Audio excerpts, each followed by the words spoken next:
Thanks for joining us on the John Mendola Show. We're driven by McCarthy Tire Service. Jamie Shevchik joins us, Keystone Baseball. Coach, great to see you again. I'm sure you're thrilled. Somehow, some way, you got on your field in March? Yeah, believe it or not, we have. Don't ask me how. It's been, we had a little bit of an early spring, which was good. The last two times that we had a chance to practice on our baseball field prior to playing our first game. Now, I know this year is a little bit different, but the last two times in my 20 years that we practiced on our field before we played our first game, we went to the World Series both years. So that's a good omen. It sure is.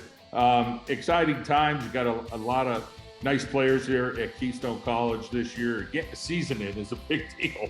Let's talk a little bit about getting out and playing some baseball. It's a challenge, obviously, especially this year. Dealing with COVID, we're one of the lucky ones. I mean, we're one of the ones that are actually playing baseball. There's a lot of schools out there who kind of packed it in early on, and they're playing a modified conference-only schedule. And I think we're lucky that, we're going to end up playing, hopefully, if all goes right and we can stay on the field and we can keep our guys out of quarantine. It looks like we're going to play probably about a 30-game regular season schedule. And that's without, going to Florida or North Carolina or Virginia at the beginning of the year. So fingers crossed. A lot of it is going to depend on how safe we can do this.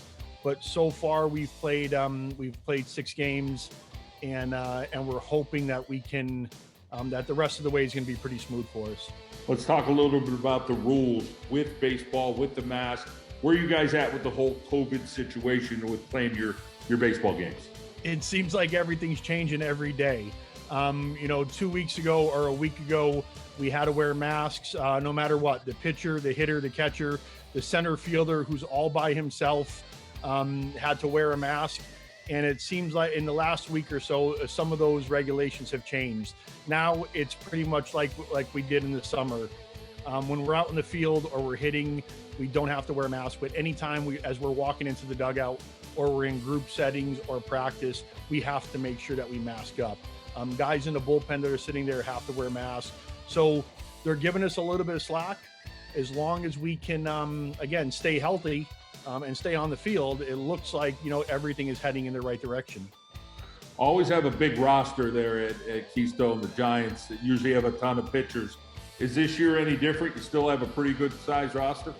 This year has been different than every year that we've ever had. In the fall, we had 63 players on our roster. I think we're down to maybe 50 right now, 52. And this is the biggest roster we've ever had. And part of the reason is because a lot of those guys, everybody got a year of eligibility back. Guys that are on this call right now, Nick Carlini, last year in Florida, when our season got canceled, he was on track to graduate that spring. And he dropped a class just so he didn't graduate, so he can come back and play another year of baseball.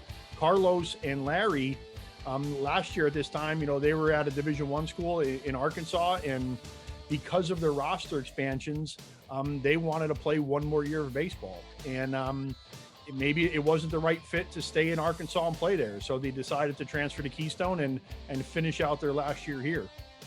That's great to hear. I mean, there's all great stories that we have at Keystone and what you guys are doing. RJ Gouldsbury, we're going to talk to him. Let's talk a little bit about him being another local guy that's done well. And it's nice to see those guys do it. And then when you get guys from Puerto Rico or Florida or Arkansas, it just kind of complements everything. Yeah, some of the local guys are great, and I'm thrilled that guys like RJ and Nick are having success in our program, because we usually don't have a lot of local guys, but when we do, I think we're a little bit more picky on who those local guys are going to be. And each one of these guys has their own stories. RJ had a great high school career, and Nick, didn't have as big of a high school career as RJ did, but he's grown into, in my opinion, one of the best Division III players in the country. And I think, for both those guys, getting into the right program, they could have went to a lot of places. RJ could have went to probably 10 other different schools and probably, played from day one of the very first game, but he had to buy his time and he had to work hard and he had to wait his turn. because he wanted to be part of this program. And I think it's paid off for him. And I think by the end of this year, for both those guys, they're going to put up some pretty good numbers that they're going to be proud of. When you think of Keystone College, I think the first thing I always think of is I think of baseball. I think of you. You're going to give credit to your coaching staff, to the young men that have come before you and continued this program. But there's always a lot of success there. Yeah, it's getting the right people. You know, you're only as good as the horses that you have. And that's the absolute truth. You can be the best coaches in the world, but if you don't have the horses, you're not going to be very good. But when we have guys like the guys that are on this call, with Larry, Carlini, Carlos, and RJ, it makes our jobs a lot easier.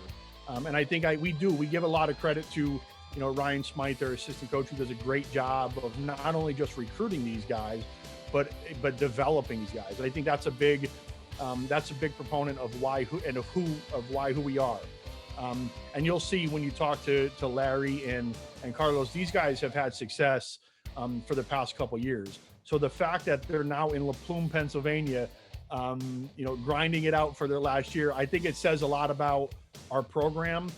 I just hope that we can give back to those guys when it's all said and done, that they made the right decision by coming to Keystone. Jamie Shevchik, always a pleasure to see you and talk with you, and all the best this season. We hope to check in with you in the next couple of weeks. Thanks, John.